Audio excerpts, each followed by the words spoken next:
स्वागत है दोस्तों एक बार फिर से आपका एप्टीट्यूड बेसिक नॉलेज चैनल पे। और आज का जो हमारा टॉपिक है वो है कि स्प्लिटर क्या है और हम क्यों 1:8 का स्प्लिटर यूज करते हैं, क्यों नहीं 1:2 का करते हैं, क्यों नहीं 1:4 का करते हैं, क्यों नहीं 1:16 का करते हैं, क्यों नहीं 1:32 का करते हैं या 64 का करते हैं, और क्या हम वो यूज कर सकते हैं। तो हाँ, कर सकते हैं। हमें पावर मैनेज करने के साथ वो करना होगा, लेकिन अगर हम उसे करेंगे तो हमें क्या नुकसान होगा, क्या फ़ायदा होगा, हम ये जानेंगे। तो सिंपली देखते हैं स्प्लिटर है क्या। तो आपके सामने ये स्क्रीन पे एक स्प्लिटर दिख रहा है। उसकी डिज़ाइन है कि स्प्लिटर जो होता है हमारा, वो यहाँ से एक इनपुट आता है इसमें, और ये देखिए इक्वल पार्ट में डिवाइड हो रहा है, फिर ये इक्वल पार्ट में डिवाइड हो रहा है, और ये दोनों इक्वल पार्ट में डिवाइड हो रहे हैं। मीन सिंपल है कि स्प्लिटर पावर को, जो भी उसके पास इधर से ऑप्टिकल सिग्नल आ रहा है, उसको डिवाइड कर रहा है, स्प्लिट कर रहा है, बांट रहा है। कैसे बांट रहा है? इक्वल रेशियो में। मीन्स जो पावर, सपोज ये 10 dB का लॉस करता है, तो अगर यहाँ पे पावर मुझे -5 या -15 मिल रहा है, तो हर पोर्ट पे इक्वल मिलेगा, इक्वल मिलेगा हर पोर्ट पे। ये होता है स्प्लिटर। मीन्स स्प्लिटर पावर को डिवाइड करता है, इक्वल रेशियो में डिवाइड करता है। ठीक है दोस्तों, अगर थोड़ा सा कंफ्यूजन हो जाता है लोगों को जो फील्ड में काम कर रहे होते हैं, आईएसपी, उनको दिक्कत होती है कि ये स्प्लिटर और कपलर को वो सेम समझ लेते हैं या क्या इनमें अंतर है। तो देखिए, ये स्प्लिटर है जो सब पावर को इक्वल में डिवाइड कर रहा है, बट ये कपलर है। कपलर और स्प्लिटर दोनों अलग अलग चीजें हैं। अब इस कपलर क्या करता है, यहाँ पे देखिए लिखा गया है not equal split ratio in all branch. और यहाँ पे देखिए ये आता भी है, जब आप मार्केट से खरीदेंगे तो वो बोलेगा कि अगर इक्वल का होगा तो वो लिखेगा कि ये 50% है, ये 50% है, मीन्स दोनों आधा आधा बढ़ रहा है। या ये 70 है और ये 30 है, मतलब यहाँ से 100 चला तो 70 इधर और 30 इधर, इधर 70 का लॉस होगा, इधर 30 का लॉस होगा। सपोज एक 90 और एक 10 होगा, तो एक तरफ 90 का लॉस होगा, एक तरफ 10 का लॉस होगा। मीन्स ऐसे ये डिवाइड करता है। मीन्स अब उसके एंड से जो इनपुट आएगा वो तो इक्वल, अगर मान लीजिए फॉर एग्जाम्पल मैं ले लूँ कि इसके अंदर पावर आ रहा है यहाँ से +5 dB, तो ये इक्वल जो लॉस करेगा वो इक्वल करेगा, लेकिन यहाँ पे जो +5 आ रहा है वो इक्वल नहीं होगा। यहाँ पे 30% का लॉस होगा, यहाँ 70% का लॉस होगा। ठीक है, तो दोनों में अंतर हमने समझ लिया। अब हमारा क्वेश्चन है कि स्प्लिटर पहले कितने टाइप्स के होते हैं। तो ये मैंने पहले वीडियो में भी बता रखा है, आप जाके देख सकते हैं, जिसमें मैंने पावर बजट के बारे में, पावर मैनेज करने के बारे में बताया हुआ है। अब हमारे पास स्प्लिटर 1:64 तक हो सकते हैं, लेकिन मैंने यहाँ तक 32 तक आपको मेंशन किया हुआ है। 64 में इसके आगे और बढ़ जाएगा 3.5 dB का लॉस, तो कितना हो जाएगा? 16, 17, 18, 19.5 के आसपास होगा। मीन्स 1:2 पे 3.5, 1:4 पे 7.5, 1:8 पे 10.5। सॉरी दोस्तों, यहाँ पे 3 हो गया है, ये हमें 5 लिखना है यहाँ पे, ये भी हमारा 5 होता है। क्लियर है? फिर 1:16 में 13.5 और 1:32 में 16.5, यहाँ पे 13.5, यहाँ पे 16.5। अब हमारा क्वेश्चन है कि हम 1:8 का क्यों यूज करते हैं, हम क्यों नहीं 1:4 का करते हैं, क्यों नहीं 1:2 का करते हैं, क्यों नहीं 1:16 का करते हैं। तो यहाँ पे सपोज आपके पास ये डिजाइन है, हमने प्राइमरी लगाया, स्विच लगाया, अरे सॉरी, हमारा यहाँ पे स्विच लगा हुआ है, वोल्टी लगाया, एफएमएस लगा हुआ है। तो सिंपल हमारा पावर यहाँ से गया, तो हम फील्ड में ऐसे ही डिप्लॉय करते हैं ना कनेक्शन। पहले हमने प्राइमरी लगा दिया, फिर हमने सेकेंडरी लगा दिया। अब प्राइमरी और सेकेंडरी से कितने कस्टमर कनेक्ट होते हैं, यहाँ पे देखिए मेंशन किया गया है 1:8 बोल रहा हूँ, 8 कस्टमर कनेक्ट होते हैं। तो हर से 8 कनेक्ट होंगे, हर से 8 कनेक्ट होंगे, तो टोटल कितने कनेक्ट हुए? 64। अब एक पोन से, यानी कि एक प्राइमरी, एक स्प्लिटर से हमने 64 कनेक्ट किए। अगर हम 8 का लगाएंगे तो सपोज हम 4 का लगाते हैं तो कितना लगा पाएंगे, 2 का लगाएंगे तो कितना लगा पाएंगे, 16 का लगाएंगे तो कितना लगा पाएंगे, ये हम कैलकुलेट कर लेंगे खुद से।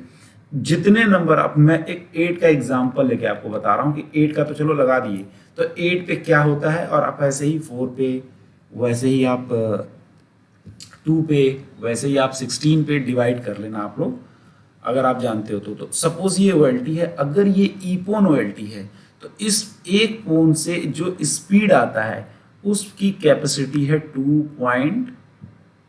सॉरी 1.25 Gbps, और अगर ये जीपोन की यूएलटी है तो इसके एक पोन की कैपेसिटी है 2.4 Gbps एक पोन से।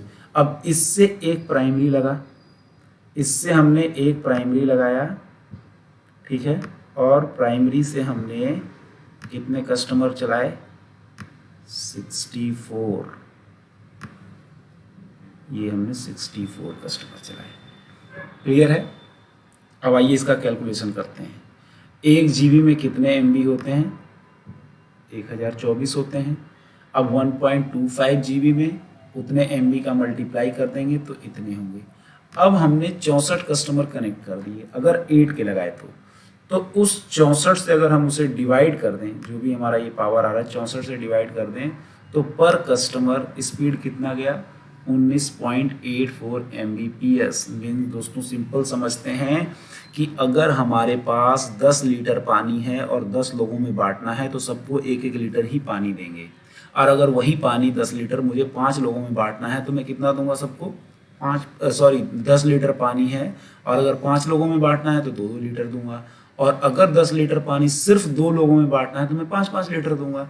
तो मेरे हर कस्टमर पे जो स्पीड जा रहा है वो कितना जा रहा है, 19 Mbps ई पोन की यूएलटी पे। अगर सेम हम जी पोन पे कैलकुलेट करें तो हमारे हर कस्टमर के पास जो स्पीड जा रही है वो होगा 38.4 Mbps। अब हर कस्टमर के पास जो जा रहा है स्पीड 38 जा रहा है जी पोन की अगर बात करें तो, ठीक है, और हमने कस्टमर को कनेक्ट कर दिया कितना, 100 Mbps, और हमने प्लान जो दे दिया वो कितना दे दिया है, 100 Mbps का। जो हमने कस्टमर को प्लान बेचा है या हमारे नेटवर्क पे जो प्लान चल रहा है वो 100 Mbps का चल रहा है, और हमारा जो आ रहा है यहाँ पे प्लान वो कितना आ रहा है, 38 आ रहा है। समझते हैं दोस्तों इसको, थोड़ा सा यहाँ पे बने रहिए, वीडियो देखते रहिएगा लास्ट तक। एक बिट में 1:8 आ रहा है 40 Mbps, प्लान भेज दिया 100 Mbps का, तो 100 को डिवाइड कर देंगे 8 से तो कितना जाएगा स्पीड हर कस्टमर को, आपका जाएगा 10 Mbps के आसपास। मीन्स हमारा प्लान तो यहाँ पे सक्सेस है। मीन्स हम कह सकते हैं कि हम जी पोन की यूएलटी पे 128 कस्टमर चला सकते हैं और ई पोन पे हम 64 चला सकते हैं।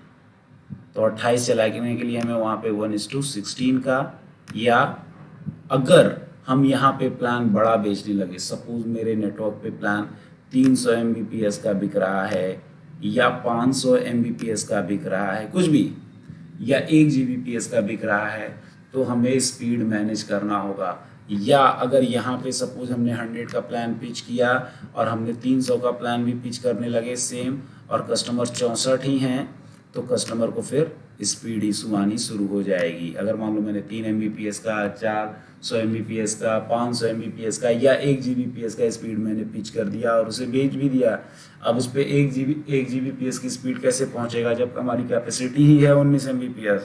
तो बहुत सिंपल ये कैलकुलेशन है, इसलिए हम 1:8 का स्प्लिटर लगाते हैं।